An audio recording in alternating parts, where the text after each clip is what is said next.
예배당에서 예배하시는 모든 분들을 주님의 이름으로 환영하고 축복합니다. 특별히 영상으로 예배에 참여하시는 모든 분들도 환영하고 축복합니다. 저희 W 공동체 예배는 1부 10시 30분, 2부 오후 2시 두 번에 걸쳐서 이곳 여의도 정곡 빌딩에서 예배드리고 있고요.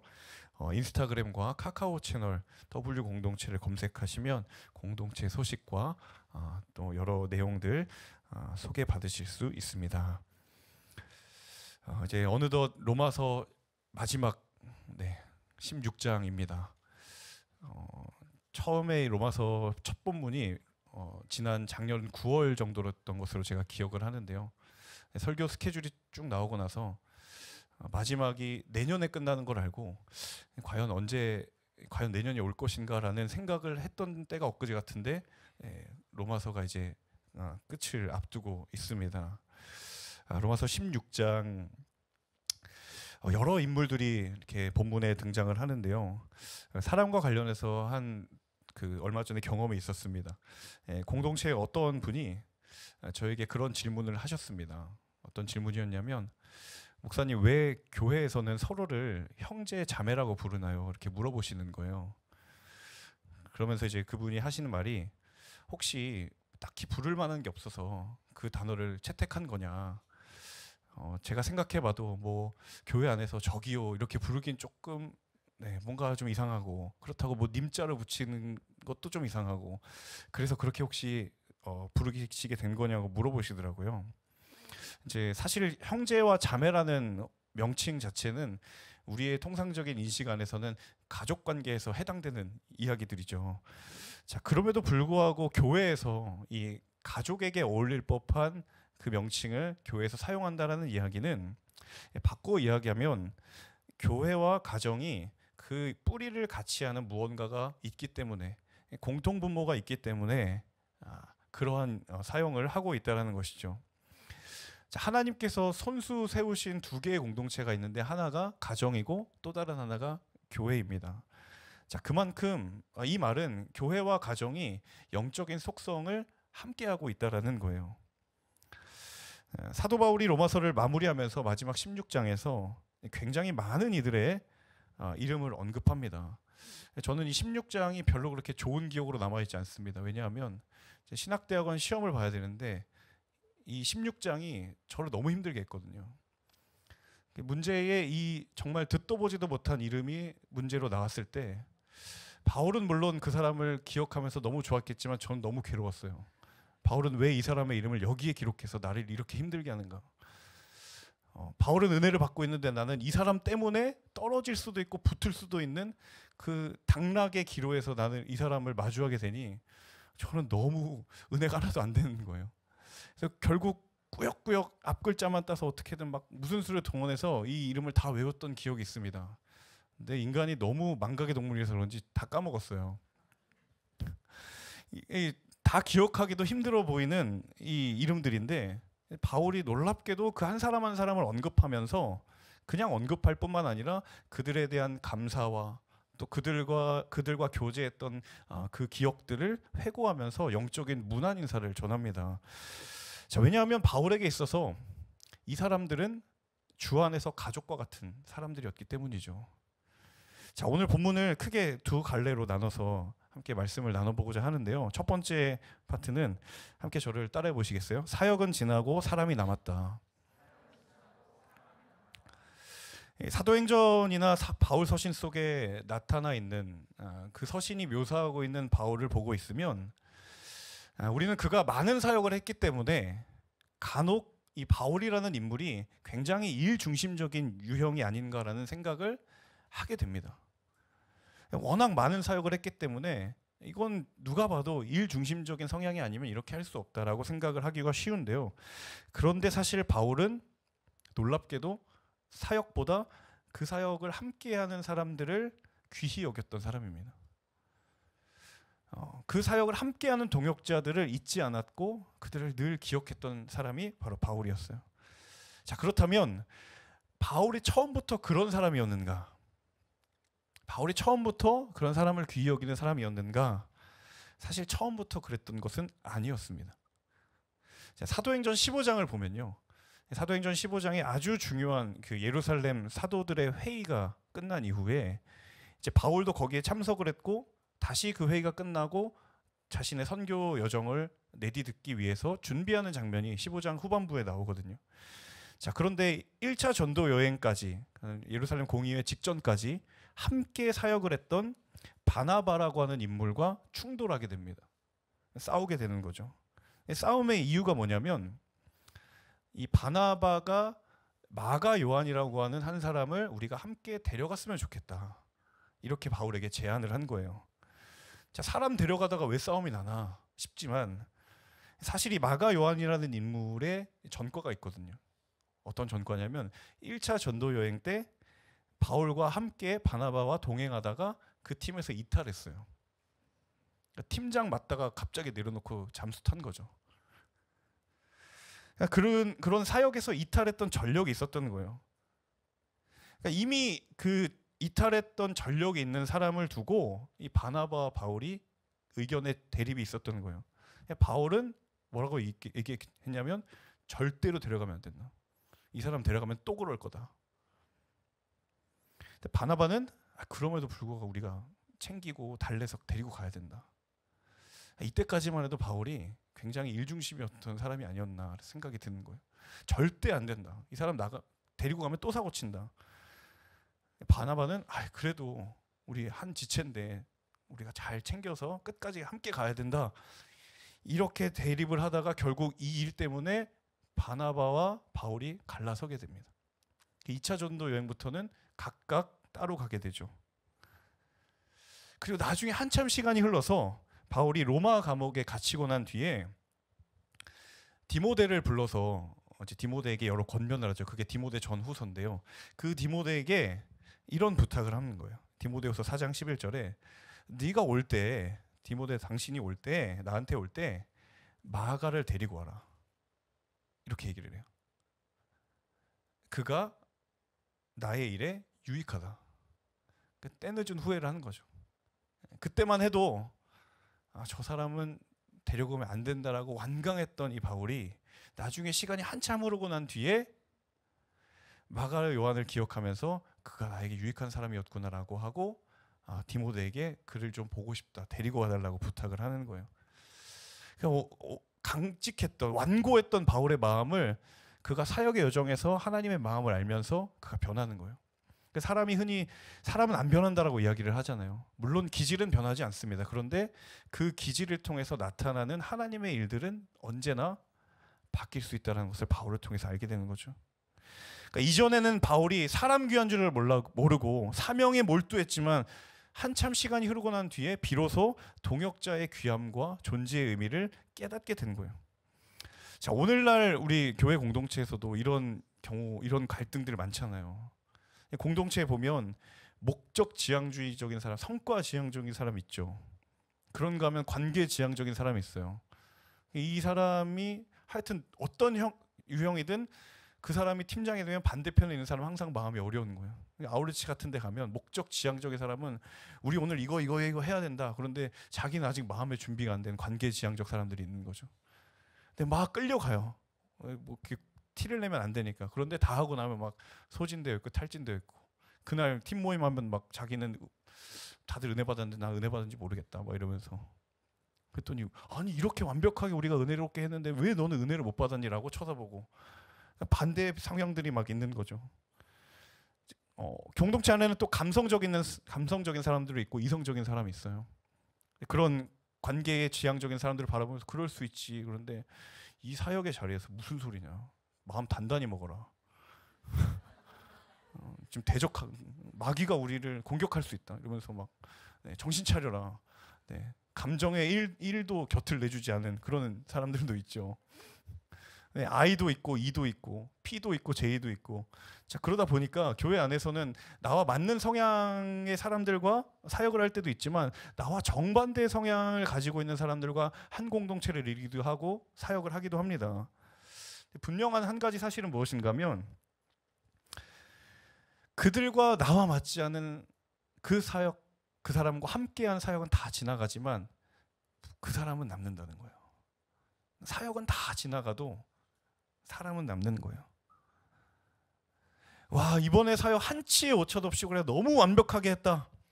성취감에 취해서 만족해야 할 것이 아니라 그 과정 가운데 함께했던 사람들이 여전히 감사하고 행복하게 남아있는지를 돌아볼 필요가 있다는 거예요. 또 이렇게 얘기하면 반대편에서 역시 목사님 제 마음을 아시는군요. 역시 더디게 가도 좋으니 사람이 중요합니다. 라고 말한 그 사람이 팀을 이끌었을 때 반대편에서 상처받은 사람은 없는지 또한 돌아볼 필요가 있다는 거예요. 자, 로마서 16장에 바울이 자그마치 35명에 달하는 이름을 언급하고 있습니다. 하나하나 다 살펴보는 것이 사실 물리적으로 불가능한 부분이 있긴 한데, 바울이 16장 전체를 통해서 흥미로운 한 가지 사실은 반복적으로 지금 사용하고 있는 표현이 한 가지 있어요. 그 표현이 무엇이냐면 주 안에서 안부를 전해 주십시오라는 표현이에요. 사람의 이름은 다른데 주 안에서 안부를 전해 주십시오라는 표현이 반복되고 있어요. 안부를 전해달라. 개역개정 성경에서는 이제 문안하라라고 번역이 되어 있죠. 사실 이 표현 자체가 단순히 그냥 잘 지내냐 안부 인사를 건네는 그런 행위가 아니라 이 안에는 인격적인 교제와 사귐이 있는 그 관계를 이 문안하라, 안부를 전하라라는 표현에 함축되어 있는 거예요. 그러니까 피상적인 관계가 아니라는 거죠. 자, 그런데 이 안부를 전하고 문안하는 관계의 한 가지 특징이 뭐냐면 항상 바울은 주 안에서라는 표현을 같이 써요. 주 안에서, 그리스도 안에서. 무슨 말인가 하면 바울의 모든 관계의 뿌리는 예수 그리스도가 되어야 한다는 거예요. 그가 함께 동역했던 모든 관계의 뿌리에는 무엇이 있냐면 예수 그리스도 그분이 있었다는 거예요. 지금 바울이 여러 사람들과 문안 인사를 나누고 교제할 수 있는 까닭, 그것이 무엇이냐면 그들과의 관계와 교제의 출발선에 무엇이 있었냐면 복음이 있었고 예수 그리스도가 있었다는 거예요. 그러니까 바울의 모든 관계가 복음으로 맺어진 만남이었고 복음으로 맺어진 관계였다라는 거예요. 그래서 중요한 것이 그렇기 때문에 끝까지 함께 갈 수 있었어요. 여러분 한번 상상해 보세요. 이 16장에 언급된 35명이 바울과 다 똑같은 성향이었을까요? 절대로 그럴 리 없을 겁니다. 반대 성향도 있었을 것이고, 그러니까 인간적으로 기질만 본다면 바울하고 전혀 맞지 않는 사람들이 있었을 거예요. 근데 그럼에도 불구하고 바울의 동역자로 끝까지 남을 수 있었던 한 가지 사실은 무엇이냐면 그 관계의 출발은 복음 때문에 그 관계가 출발했기 때문에 예수 그리스도로 인하여서 만나게 됐고 예수 그리스도 때문에 이 관계가 시작되었기 때문에 끝까지 갈 수 있었다라는 거예요. 혹시 이 말씀 가운데에 지금 이 순간에 관계의 어려움을 두고 고민하고 계신 분이 혹시 있을지 모르겠어요. 혹은 관계의 회복을 두고 기도하시는 분들이 있을지 모르겠어요. 여러분 그 관계의 중심에 예수 그리스도의 복음을 다시 온전히 세울 수 있기를 주님의 이름으로 축원합니다. 그것이 친구와의 관계이든 부모와의 관계이든 직장의 관계이든 여러분 그 관계의 토대가 그리스도 예수가 될 때 그 관계가 온전케 될 줄로 믿습니다. 1절과 2절의 말씀 함께 읽어보겠습니다. 시작. 나는 겐그레아 교회의 일꾼이요 우리의 자매인 베베를 여러분에게 추천합니다. 여러분은 성도에 합당한 예절로 주 안에서 베베를 영접하고 그가 필요로 하는 것은 무엇이든지 돕기 바랍니다. 이는 첫 번째 바울이 감사하는 마음으로 언급하는 첫 번째 인물의 이름이 누구냐면 베베라는 인물입니다. 이 베베라는 인물이 여성이에요. 여성. 가장 처음 여성을 언급했어요. 굉장히 상징적이죠. 베베라는 이름은 빛나는 존재라는 의미를 가지고 있습니다. 얼마나 그 존귀한 인생을 살았는지 빛나는 존재, 이름 자체가. 그런데 중요한 것은 이 베베라는 여인이 바울의 편지를 로마 교회에 전달하는 역할을 했던 것으로 알려져 있어요. 그리고 이 베베가 고린도 지방의 한 도시였던 겐그레아라고 하는 도시의 그 교회의 일꾼이었어요. 다른 말로 표현하면 집사였거든요. 교회의 굉장히 핵심적인 인물이었던 거죠. 자, 그리고 바울이 이 여성을 로마서 16장에 이 여성을 추천한다라고 말하면서 이 사람이 필요로 하는 것은 너희가 다 도와줘야 된다라고 이야기를 하는 거. 굉장히 부담스러운 부탁을 하는 거죠. 자, 그리고 그렇게 부탁할 수 있는 이유가 무엇이냐면 이 베베라는 여인이 많은 사람들과 그리고 바울 자신을 돕는 사람이 됐기 때문이다라고 이야기해요. 성경에 하나님의 사명을 감당하고 하나님의 부르심을 감당하는 사람들을 보면 굉장히 많은 경우에 있어서 누군가로부터 그 사람이 도움을 받기도 하고 또 누군가에게 도움을 주기도 합니다. 그러니까 혼자 모든 것을 감당하지 않았다라는 거예요. 우리가 요새 사무엘상 묵상하고 있잖아요. 그 동역의 관계 중에 하나인 다윗과 요나단의 관계도 그렇습니다. 다윗과 요나단이 한쪽은 일방적으로 도와주고 있고 한쪽은 일방적으로 도움을 받는 게 아니에요. 서로가 도와주기도 하고 도움을 받기도 하고 그 선순환이 계속적으로 일어나는 거죠. 다윗이 어려울 때 자기 스스로의 힘으로 뭔가를 돌파하려고 하기도 했지만 한편으로는 돕는 자들이 있었고 특별히 요나단이 그의 영적인 조력자였죠. 바울도 마찬가지입니다. 그가 세웠던 교회 그리고 그가 선교 사역을 감당하면서 깨닫게 된 한 가지 중요한 사실이 무엇인가 하면 하나님의 일은 개인 플레이가 아니라 팀 플레이다. 하나님의 사역은 언제나 한 사람의 원맨 쇼가 아니라 함께 꾸려 나아가는 팀 플레이였구나 라는 결론에 도달하는 거예요. 그러니까 나 혼자 하는 것이 아니라 함께 감당하는 거예요. 바울이 얼마나 많은 은사를 가지고 있는 사람입니까? 얼마든지 충분히 혼자 다 할 수 있었던 그런 능력이 있었고 은사를 가졌던 사람이에요. 그럼에도 불구하고 그는 늘 동역자들이 있었고 함께 했고 그것을 함께 이루어 나갔다라는 거예요. 자, 왜냐하면 그것이 바로 하나님의 성품이기 때문입니다. 하나님이 처음 창조하셨을 때, 이 땅을 창조하셨을 때 누구를 만드셨어요? 인간을 만드셨어요. 하나님이 뭔가 필요에 의해서 만든 것이 아니라 하나님은 인간과 함께 교제하기를 원하셨던 하나님의 성품, 하나님의 속성이 있었기 때문에 만든 거예요.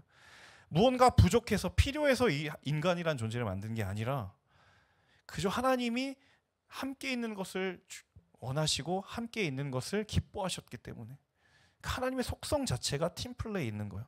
그래서 여러분 우리의 가장 중요한 신앙 고백 중에 하나가 무엇입니까? 삼위일체 하나님이잖아요. 하나님 홀로 있지 않으세요. 늘 언제나 완전한 교제 안에 있으시죠. 하나님의 속성이 그렇다라는 거예요. 자, 그래서 아무리 은사가 많은 사람, 아무리 뛰어난 사람이라고 해도 하나님은 그 사람만을 통해 하나님의 일을 이루어 가시는 법은 없어요. 그게 공동체의 영적인 원리고 교회의 영적인 원리이기 때문입니다. 사랑하는 여러분, 혼자 걷는 10걸음보다 함께 걷는 한 걸음을 귀히 여길 줄 아는 하나님의 사람들 모두가 되시기를 주님의 이름으로 축원합니다. 그 걸음의 가치를 아는 사람이 공동체를 아름답게 만들 거예요. 이어지는 3절과 4절인데요. 함께 읽어보겠습니다. 시작. 그리스도 예수 안에서 내 동역자들인 브리스가와 아굴라에게 안부를 전해주십시오. 그들은 생명의 위협을 무릅쓰고 내 생명을 구해 주었습니다. 나뿐 아니라 이방의 모든 교회들도 그들에게 감사하고 있습니다. 자, 베베는 모르겠어도 여기 이름은 아시겠죠? 조금 낯이 익으시죠? 네. 이 3절과 4절에 우리 개인적으로 좀 상당히 낯익은 이름이 등장합니다. 브리스가와 아굴라 부부입니다. 이 부부가 원래 로마 출신입니다. 로마 출신인데 이 로마의 글라우디오라는 황제가 이 로마에 있는 그 사람들을 다 내쫓는 추방령을 내리거든요. 그것 때문에 로마에서 어디로 가게 되냐면 고린도로 가게 됩니다. 그래서 고린도에서 마침 바울이 고린도에 머무르고 있을 때 만나게 되죠. 그리고 고린도 교회를 세우는 데에 굉장히 혁혁한 공을 세우는 개척 멤버가 되고, 그리고 바울이 고린도에 머무는 동안에 로마 교회의 일들과 성도들의 소식을 이 브리스가 아굴라 부부가 바울에게 전해줘요. 그들의 고향은 로마이기 때문에 왕래가 그렇게 어렵지 않았거든요. 자, 이 바울이 이 부부에 대해서 말하기를 이 사람들은 생명의 위협을 무릅쓰고 나의 생명을 구해주었다라고 말합니다. 심지어 이방교회의 성도들도 그들의 헌신과 섬김에 대해서 감사하는 마음이 충만하다. 자, 바울의 선교의 여정 가운데에 보게 되는 이 부부를 통해 보게 되는 또 한 가지 사실은 무엇이냐면 하나님은 늘 언제나 많은 경우에 있어서 사람을 통해 일하시고 말씀하신다. 하나님이 일하시는 많은 방법들이 있지만 하나님이 정말 즐겨 사용하시는 방법 중에 하나가 무엇인가 하면 하나님은 사람을 통해 일하시고 사람을 통해 말씀하신다라는 거예요. 바울이 교회를 세울 때에도 늘 언제나 동역자들이 있었어요. 바울이 복음을 전하러 떠날 때에도 혼자 가지 않고 동행하는 이들이 있었어요. 바울이 핍박을 받을 때에도, 감옥에 갇혔을 때에도 함께 감옥에 갇힌 이들도 있었고, 심지어 투옥으로 인하여서 교회가 빈자리가 있었을 때 그 빈자리를 훌륭하게 메꾸는 동역자들이 있었다라는 거예요. 그러니까 어딜 가나 바울이 혼자 감당한 것이 아니라 하나님이 택하신 사람들을 통해서 바울이 없어도 하나님의 일이 끊어지지 않고 계속적으로 흘러가는 일들이 일어났다라는 거예요. 자, 그 바울과 함께 했던 사람들이 자신의 일이 아님에도 불구하고 그 일을 왜 마다하지 않았을까? 그들이 하나님의 은혜에 붙들린 사람들이었기 때문입니다. 바울을 통해 흘려보내어 주었던 그 은혜에 붙들린 사람들이었기 때문이에요. 그래서 여러분, 자발적인 헌신은요, 언제나 하나님의 은혜의 증거가 됩니다. 그러니까 공동체에서도 자발적으로 헌신하고 기쁨으로 헌신하는 사람들은요, 은혜 받은 증거예요. 하나님께서 저와 여러분을 통해 오늘 묻고 계세요. 우리도 누군가에게 동역자가 되고 공동체에 그런 수많은 이들이 있는데 나는 그들에게 걸림돌인가 아니면 디딤돌인가? 나는 누군가에게 불통의 통로가 되는가 아니면 소통의 통로가 되는가? 나는 누군가에게 거칠은 돌인가 아니면 모퉁이 돌인가? 여러분, 우리를 부르신 삶에 많은 자리들이 있습니다. 저와 여러분의 가정 속에 나를 통해 하나님의 일하심이 흘러가기를 주님의 이름으로 축원합니다. 우리의 일터 가운데 하나님의 은혜의 통로가 나를 통하여 쓰여지게 되기를 간절히 소망합니다. 우리의 공동체에 나를 통해 하나님의 은혜가 흘러가는 놀라운 은혜 역사가 이루어지기를 간절히 소망합니다. 자, 바울이 도대체 어떻게 이 많은 사람들의 이름을 다 기억하고 있었을까? 그 당시에 뭐 전화번호부가 있었던 것도 아니고 휴대폰이 있어서 이름을, 연락처를 저장해 놓은 것도 아닌데, 그럼 뭐 인간적으로 본다면 바울이 기억력이 굉장히 좋았구나, 머리가 좋았구나. 물론 그렇게 생각할 수도 있겠지만 그러기에는 이제 36명이라는 숫자가 결코 적은 숫자가 아니죠. 자, 인간적으로는 그렇게 생각할 수 있지만 그보다 더 근원적으로는 이 바울의 사역의 여정 속에 그들을 기억할 수 있는 영적인 원동력이 한 가지 있었어요. 저는 두 가지 단어를 좀 기억했으면 좋겠는데요. 함께 저를 따라해 주시겠어요? 기도와 감사. 이 원동력은 기도와 감사입니다. 바울이 이 사람들의 이름을 기억할 수 있었던 것은 무엇이냐면 그 사람들의 이름을 알고 그들을 위해 기도했기 때문이에요. 첫 번째는 기도입니다.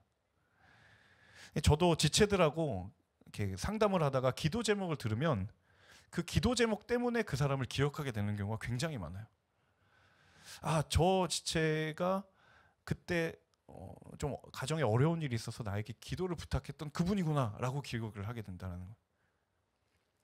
바울이 이 36명의 인물들을 위하여서 기도함으로 그들을 기억했다는 거예요. 두 번째는 그들에 대한 감사의 마음이 있었기 때문이에요. 사실 이름만 거론해도 굉장히 놀라운 일인데 16장에 보시면 이름에 대한 설명들이 있어요. 이 사람은 어땠고, 이 사람은 어떠했고, 이 사람은 나에게 어땠고. 그들을 향한 감사의 마음이 있었던 거죠. 저도 지금까지 사역을 하면서 중간중간에 결정적인 순간마다 감사한 분들이 있었어요. 저도 그 이름을 여전히 기억합니다.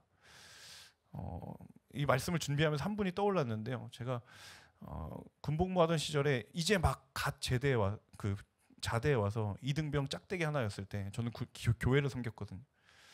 교회를 혼자 섬겨서 늘 혼자 있었고 이제 주말에도 근무를 하면서 이제 밤에 항상 늦게 들어갔는데 그날 토요일에 너무 제가 아팠어요.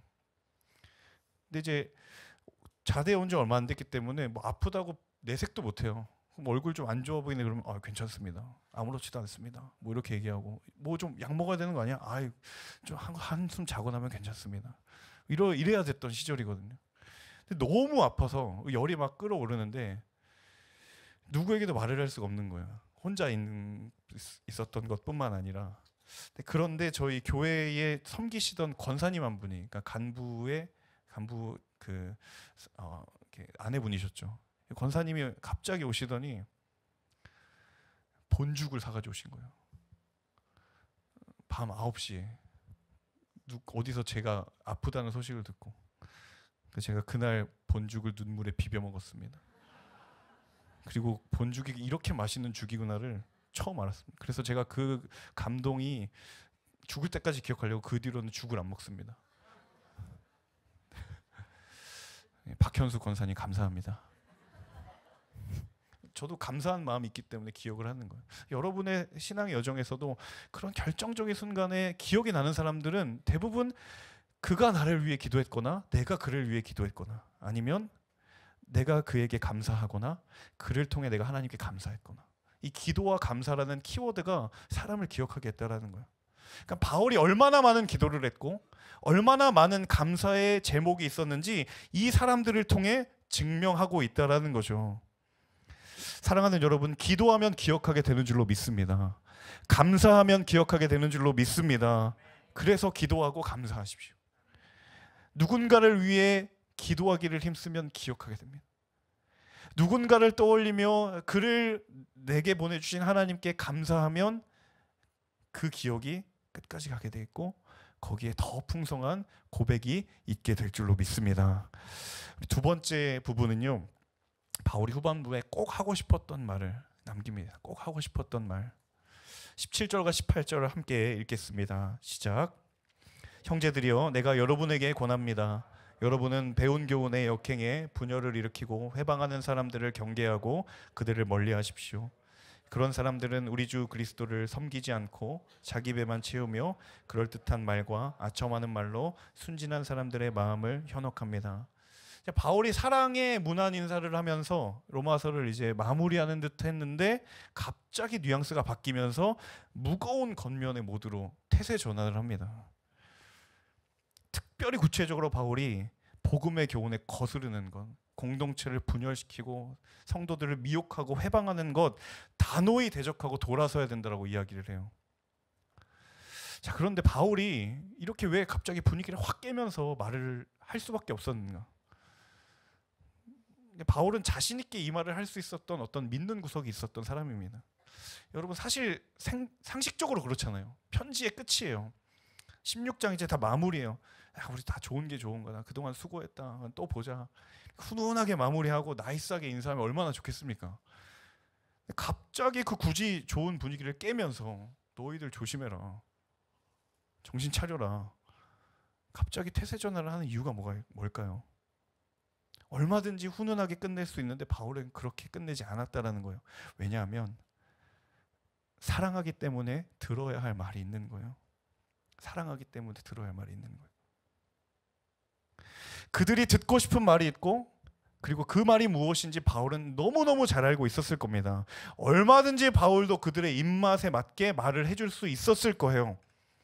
하지만 복음은 기호의 문제가 아니라 진리의 문제이기 때문이에요.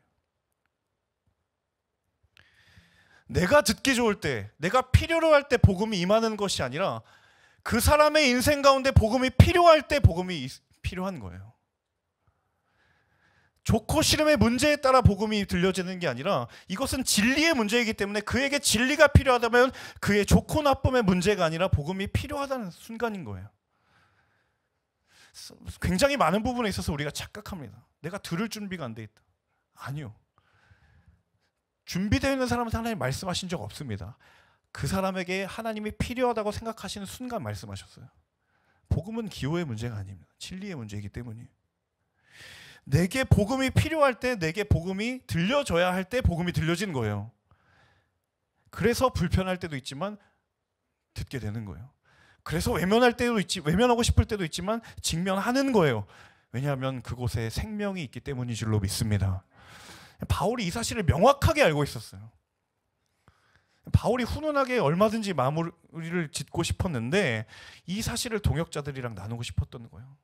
내가 너희와 함께 이 동역의 관계를 출발했던 건 우리를 살린 복음의 문제였기 때문에 우리는 복음으로 출발했고 복음으로 끝나는 거다. 그냥 좋고 서로 무난하고 우리 친한 사이지, we are the one, 이게 아니라 우리는 복음으로 살리심을 받은 사람들이고 그 복음에 붙들린 사람이기 때문에 다시 그 복음으로 돌아가서 우리의 관계를 명확하게 하자. 조금은 불편하고 조금은 무겁더라도 그것을 잊지 말자. 그래서 로마서의 마지막 구절이 바울이 그것을 명확하게 종지부를 찍습니다. 우리 마지막 25절에서 27절 함께 읽어보겠습니다. 시작. 하나님께서는 내가 전하는 복음과 예수 그리스도에 대한 선포를 따라 그리고 비밀의 계시를 따라 능히 여러분을 견고하게 하실 수 있습니다. 이 비밀은 영원 전부터 감춰오다가 이제는 나타나게 됐으며 믿고 순종하게 하시려고 모든 민족에게 알려지게 됐습니다. 오직 한 분이신 지혜로우신 하나님께 예수 그리스도로 인한 영광이 영원 무궁하기를 빕니다. 아멘. 왜 바울이 로마서의 마지막 결론을 복음을 선포하는 것으로부터 마무리하고 있는가?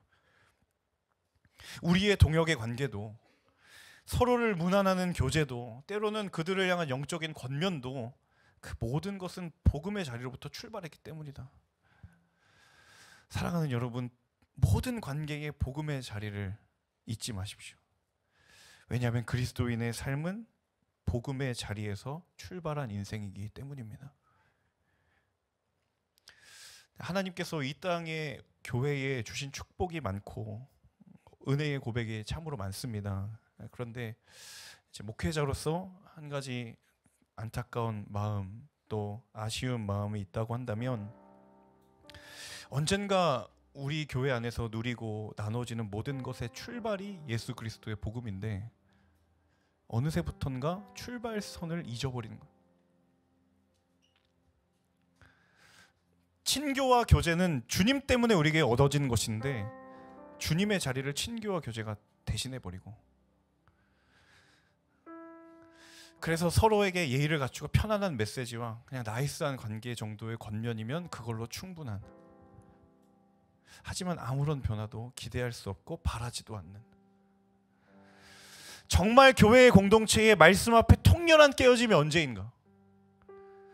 기도하는 가운데에 영안이 잠든 영혼이 깨어지고, 이런 영적인 충격의 때를 언제 공동체가 함께 경험한 적이 과연 언제인가? 교회는 복음으로부터 출발한 관계임에도 불구하고 그 관계의 출발점이 어느덧 다른 곳으로 대신해버리는 순간 교회가 가장 악취가 나는 공동체가 될 수밖에 없습니다. 차라리 친교와 교제만을 놓고 보면 사회의 동호회가 훨씬 더 좋아요. 그럼에도 불구하고 교회가 교회인 이유는 이 교회는 복음이 모든 관계의 심장과도 같은 공동체이기 때문인 줄로 믿습니다. 오늘 설교 제목을 보면서 분명히 제가 확신하건대 한두 분은 몽글몽글한 마음을 가지면서 너는 나의 봄이다. 어떻게 목사님이 봄이 오는 줄 알고 이렇게 취향 저격 제목을 지으셨을까? 여러분, 지금에 와서 좀 이상하시죠? 목사님 설교 제목 잘못 지으셨구나. 낚시성이구나. 아니요, 저 제대로 지었습니다. 바울이 복음으로 충만했고 그들의 동역자도 예수로 충만했기 때문에 서로의 관계가 온전하게, 비로소 진정으로 서로가 서로에게 영적인 봄과 같은 존재였어요. 예수가 없고 복음이 빠져있는 관계에서 서로의 마음을 그냥 몽글몽글하게 자극하려고 건네는 그런 말이 아니라, 정말 진정으로 바울은 동역자들에게 봄과 같은 존재였고 동역자들도 바울에게 그들은 나의 봄과 같은 존재라고 말할 수가 있었던 거예요. 하나님께서 저와 여러분을 복음의 앞으로 부르셨을 때 왜 이 시대 가운데에 로마서를 통해서 다시 복음을 듣게 하셨는가? 여러분, 잃은 부분을 다시 복음으로부터 되찾아오기를 원하시는 주님의 마음이 있기 때문인 줄로 믿습니다. 여러분, 교회는 교회다워야 합니다. 교회에 말씀이 없으면 그 교회는 죽은 교회입니다. 친교도 교제도 말씀 때문에 시작하는 겁니다. 여러분, 우리의 모든 순이 주의 말씀으로 살아내게 될지어다. W 공동체가 주의 말씀으로 잠든 영혼이 깨어날지어다. 그 소망함과 그 교회됨의 회복을 기대하며 그 간절한 마음으로 우리 공동체가 하나 될 때 하나님께서 우리 공동체를 통해 놀랍도록 영광 받으실 줄로 믿습니다. 우리 시간 함께 찬양하며 기도했으면 좋겠습니다. 하나님, 다시 우리가 복음 앞으로 나아갑니다. 이 로마서의 긴 대장정을 마무리하며 바울도 복음으로 모든 메시지를 마무리했던 것처럼 하나님, 주님, 우리가 언젠가 주 앞에 섰을 때 다시 복음으로 우리 인생의 결론이, 그 마침표가 찢어지기를 원합니다. 주님, 우리의 영혼을 깨워 분별케 하여 주옵소서. 우리 가사에 우리의 믿음의 고백을 드리며 함께 찬양하며 기도하겠습니다. 많은 이들 말하고 많은 이들 노래는 하지만 정작 가지 않은 길, 두려운 생각보다 많이 힘들고 험한 길보단 그저 말로만 가려기에 점점 멀어져만 가네. 내게 생명 주었던 그 길 점점 이용하려 하네. 내게 사랑 주었던 그 길 다시 복음 앞에 내 영혼 서네. 주님 만난 그때 나 다시 돌아가 주님께 예배드리며 다시 십자가의 길 걸으리. 한 번 더 결단하며 찬양할 때 자리 일어나셔서 함께 찬양하며 나아가겠습니다. 많은 이들 말하고 많은 이들 말하고 많은 이들 노래는 하지만 정작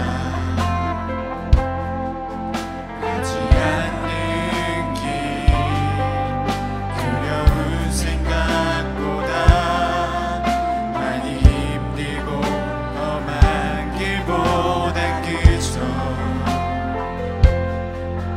말로만 가려기에 점점 멀어져만 가네. 내게 생명 주었던 그 길 점점 이용하려 하네. 내게 사랑 주었던 그 길 다시 복음 앞에 내 영혼 서네. 주님 만나 그때 나 다시 돌아가 주님께 예배드리며 다시 십자가의 길. 하나님, 다시 복음 앞에 우리가 나아가겠습니다. 다시 복음 앞에 내 영혼 서네. 주님 만난 그때 나 다시 돌아가 주님께 예배드리며 다시 십자가의 길 다시 복음 앞에 내 영혼 서네. 주님 만난 그때 나 다시 돌아가 주님께 예배드리며 다시 십자가에 우리 함께 선포하고 결단하며 하나님, 우리를 사용하여 주옵소서. 지복음 앞에 내 영혼 서네. 주님 만난 그때 나 다시 돌아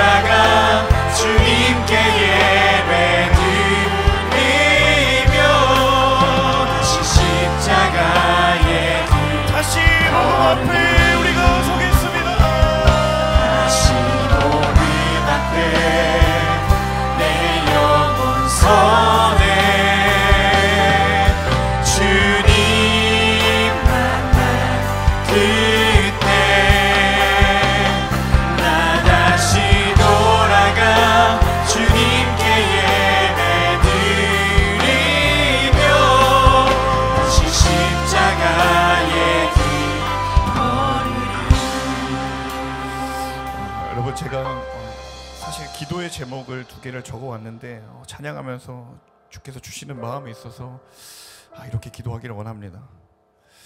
여러분 잘 아시는 것처럼 우리 W 공동체 하나님 은혜 주셔서 많은 이들이 연초에 비해 예배 자리로 나가고 있습니다.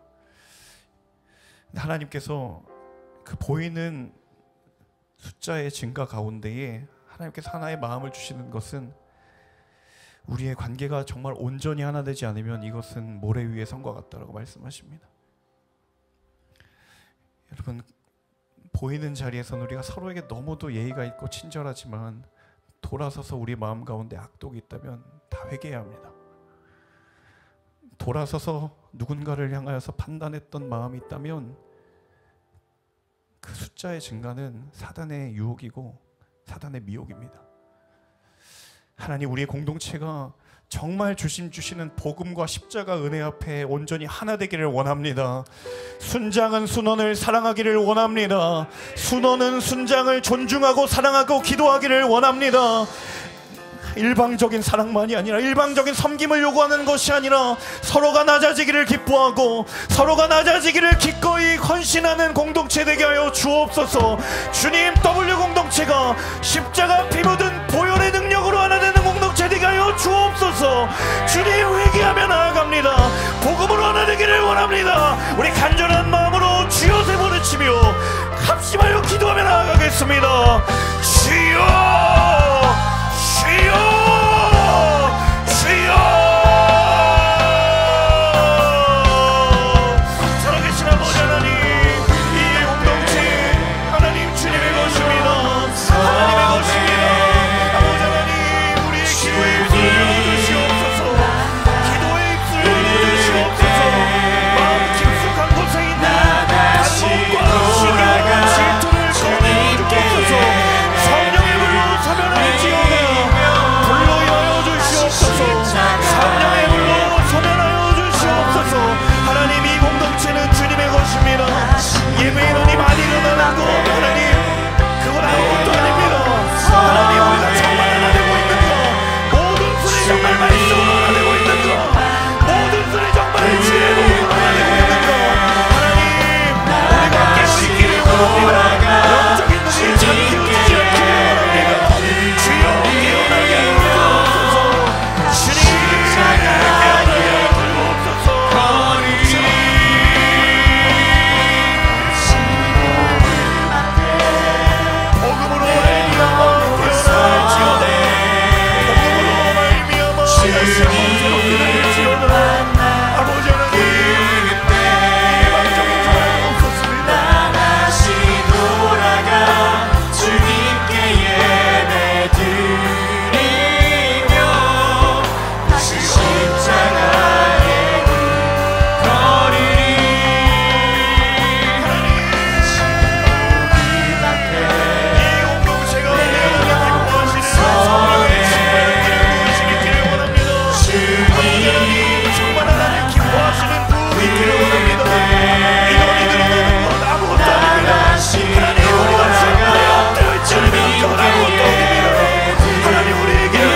기도할 때 하나님 이 일을 위하여 하나님 나를 택하시고 부르신 줄로 믿습니다. 하나님 나를 사용하여 주옵소서. 하나님 나를 정결케 하시고 주의 평강의 도구로 사용하여 주시옵소서. 나를 통해 공동체가 다시 일어나게 될지어다. 나를 통해 일터가 회복될지어다. 나의 수고와 헌신과 낮아짐을 통해 가정이 죽기로 돌아오게 될지어다. 그렇게 희망하시는 분들 한 손은 가슴에 한 손은 주를 향하여 들고 주여 세 번 외치며 간절한 마음으로 기도하며 나아가겠습니다.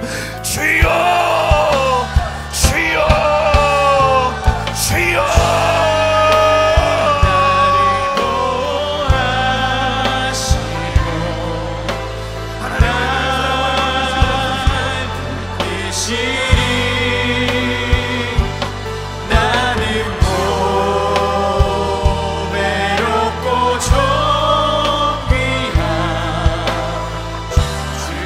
우리의 기도에 입술을 열어주시오.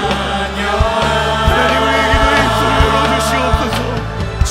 교회를 교회되게 하시는 주님, 무너진 곳을 세우시기를 기뻐하시는 주님, 하나님 교회가 교회되게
하나님 이방의 선교의 역사를 바울 한 사람을 통해 시작하셨던 것으로 우리는 보고 있었지만 그 모든 여정의 순간순간 가운데에 하나님이 세우신 수많은 사람들, 심지어는 성경에 이름도 기록되지 아니하고 단 한 번도 언급되어 있지 않았지만 바울을 바울되게 했고 교회를 교회되게 했었던, 그것을 위하여서 이름도 없이 아낌없이 헌신했던 그 모퉁이 떨과 같은 동역자들 때문에 하나님 교회가 세워졌고 복음이 전파되었고, 그리고 먼 시간이 흘러 바로 우리가 이곳에서 예배하고 있습니다.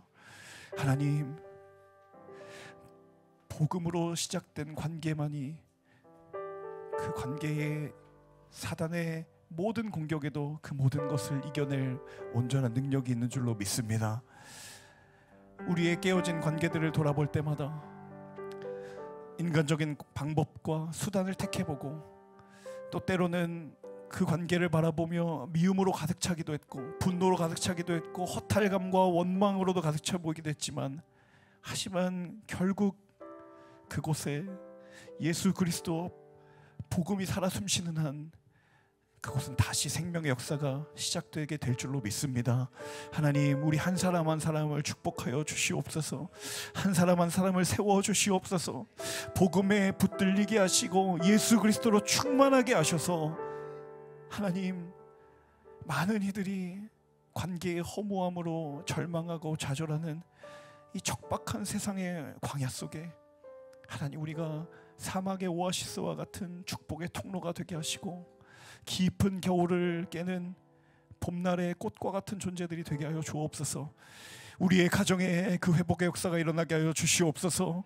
우리의 일터에 그 회개의 역사가 일어나게 하여 주시옵소서. 우리의 공동체 가운데 그 하나됨의 역사가 일어나게 하여 주시옵소서. 한국교회 가운데에 진정한 하나됨이 다시 한번 불일 듯 일어나게 하여 주시옵소서.